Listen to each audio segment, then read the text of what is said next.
Assalamualaikum warahmatullahi wabarakatuh. Kembali lagi di channel saya ya. Channelnya akan berikan seputar informasi cryptocurrency ataupun airdrop ya. Yang mana di sini saya akan menginformasikan lagi mengenai PI Network tentunya ya. Dan mohon maaf jikalau kemarin saya nggak mengupload video terbaru saya dikarenakan banyak kesibukan ya. Dan insya Allah kali ini saya akan memberikan seputar informasi-informasi yang tentunya menarik mengenai proyek PI Network ini ya. Namun sebelum ke pembahasan apa saja yang akan saya bacakan nanti ataupun saya perlihatkan ya ke kalian, jangan lupa terlebih dulu untuk like dan subscribe-nya. Dan jangan lupa juga aktifkan notifikasi loncengnya agar setiap saya mengupload video terbaru tentunya Anda lah yang akan menerima notifikasinya lebih awal ya. Oke. Jadi untuk beberapa informasinya seperti ini ya. Sebelumnya sudah saya screenshot dari sosial media saya yaitu Facebook, yang mana di sini keterangan dari Atmanto ya. Jadi dia memposting di sini bukan berarti manusia akan memasuki era mata uang digital, pemetaan ya, dan barter. Pi membuktikan bahwa manusia telah memasuki era cryptocurrency ya. Hanya ada satu cryptocurrency maksud saya super berdaulat ya, yaitu Pi Network, Bitcoin. Karena rantai publik pertama di dunia, satu-satunya rantai publik web 3.0 ya. Tinggi blok, daya komputasi dan jumlah node ya, pembayaran point to point. Penyelesaian kedua global ya, 100 juta transaksi per detik. Teknologi yang mendasari blockchain dan lain-lain adalah yang pertama di dunia, dan rantai Pi terjadi untuk ribuan perusahaan. Jadi Pi adalah satu-satunya ya, satu-satunya yang tentunya proyek yang sangat luar biasa ini ya. Yang mana ini di web 3.0 ya. Dan jelas di sini 100 juta transaksi per detik. Oke. Teknologi yang sangat luar biasa sekali yaitu Pi Network. Oke, di sini kalian bisa melihat ya beberapa pioneers yang mana sudah melakukan P2P ataupun membarter koin Pi-nya dengan sejumlah barang ya. Seperti ini dari negara mana ini ya, saya kurang tahu.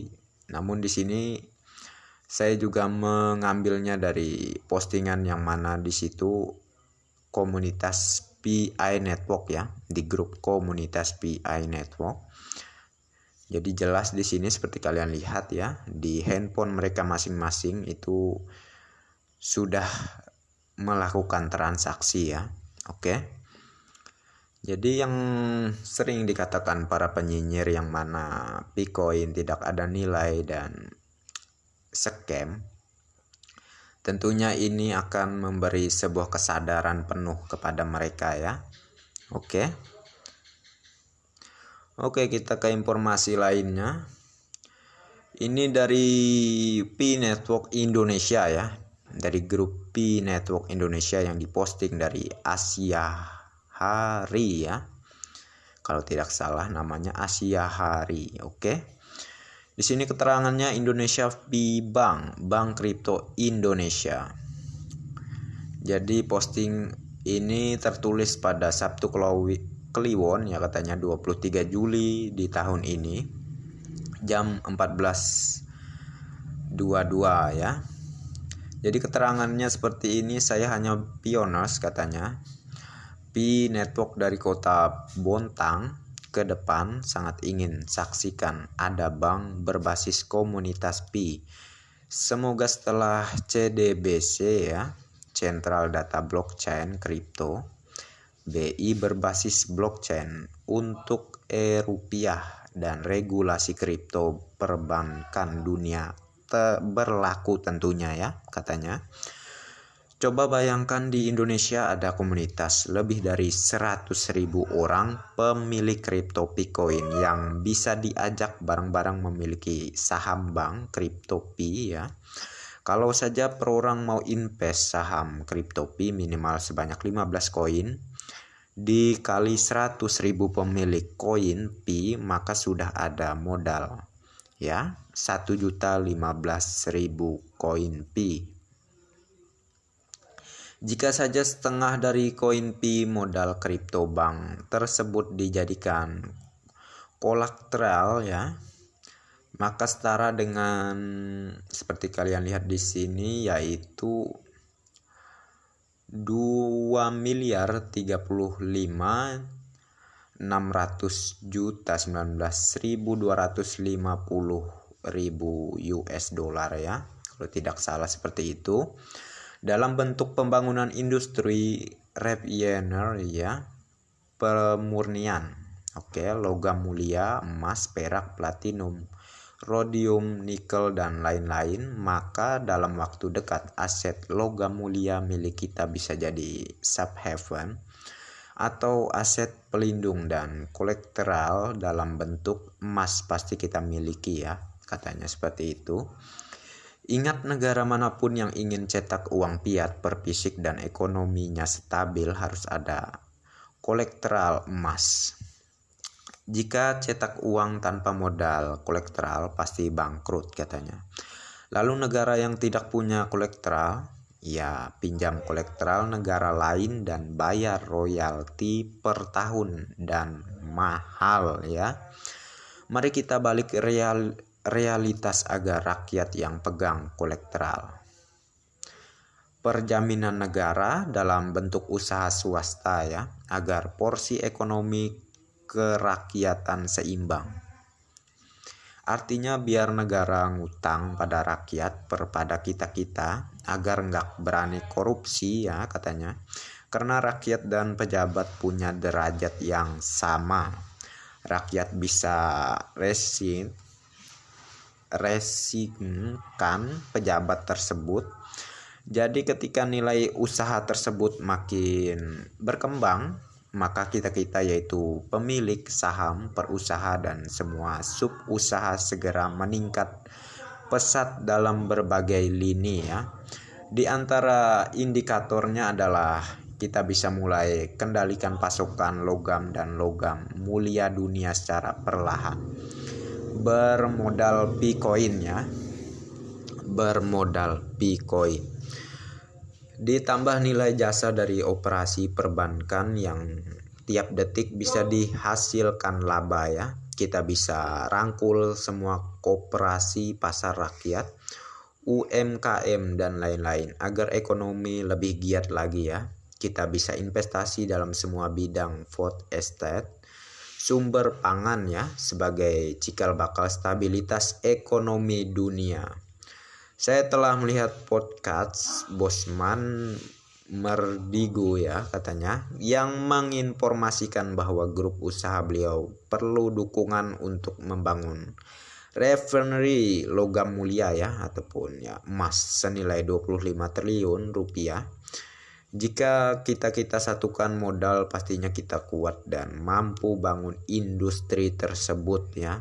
Karena dengan konsensus 314.159 US dollar per 1 Pi, maka industri refinery tersebut sudah berdiri megah ya, bahkan hingga 5 industri refinery, dan hasilkan logam mulia yang berstandar dunia. Kita juga tahu semua badan usaha yang membangun ibu kota negara baru, IKN, itu juga perlu dana ya. Kita bisa handle mereka karena kita punya modal bersama dan solid. Dapat laba bersama-sama, kita bisa bangun gedung-gedung mewah dan pemerintah yang sewa. Siapa yang laba, katanya. Maka ayo buat grup khusus bagi yang tertarik investasi ataupun seperti itu, perbankan berbasis kripto, Pi dan usahanya ya.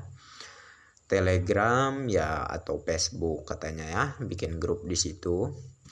Sambil nunggu regulasi perbankan kripto bisa disahkan, para admin silahkan bangun opini dan narasi yang bagus, baik dengan benar. Kami sangat butuh tuan-tuan, berilah komando untuk kami, katanya. Kita imbangkan Power Pioneer Indonesia PS Pioneer 200 negara. Ingat, negara mereka perlu bahan baku dari negara ini. Itu poin besarnya ya, katanya. Anda ahli dalam dunia informatika, ahli perbankan, e-commerce, PR, ahli ilmu komunikasi, veteran bidang IT, veteran otomotif, mahir strategi bisnis, ahli legal, notari, mahir sastra atau punya skill unik, katanya. Gabunglah bersama kami, jadilah kader masa depan kami. Maksudnya jadilah kader masa depan kami ya, katanya. Karena kami pasti menua secara perlahan-lahan. Catat, katanya, untuk yang pesimis dan kerdil silahkan bully saya. Untuk tuan-tuan yang optimis silahkan rapatkan barisan dan gandeng kami. Bilang halu, jadilah penonton. Kaum nyinyir, jilat dirimu saja. Ingat, sejarah dan peradaban itu dibangun, bukan cuma ditonton ya. Jadi jelas di sini. Ingat, sejarah dan peradaban itu dibangun, bukan cuma ditonton ya. Maka dilakukan, bukan hanya dilihat ya. Oke. Jadi gimana mau jadi itu, misalkan kita ingin membangun rumah, yang mana rumah itu cuma kita pandang namun tidak kita kerjakan agar bisa menjadi rumah megah. Jadi kan nggak bisa begitu ya. Jadi jikalau ingin membangun rumah yang mana harus dikerjakan dulu ya, maka jadilah rumah itu. Oke? Iya, Bang. Jadi jelas di sini catatan untuk yang pesimis, maksudnya yang pesimis ya Anda tahulah. Dan kerdil silahkan bully saya, katanya ya. Jadi pesimis orang yang tidak percaya dan optimis orang yang yakin ya. Jadi jelas di sini. Oke, sepertinya untuk keterangan ataupun pembahasan seputar Pi Network saya cukupkan sampai di sini saja ya. Dan semoga informasi ini bermanfaat dan tentunya menambah keyakinan kita lagi untuk terus mengikuti proyek ini sampai mana pada waktunya nanti mainnet ya. Dan insya Allah itu semua akan terjadi tentunya. Jadi oke, next time ya. Assalamualaikum warahmatullahi wabarakatuh. Waalaikumsalam warahmatullahi wabarakatuh.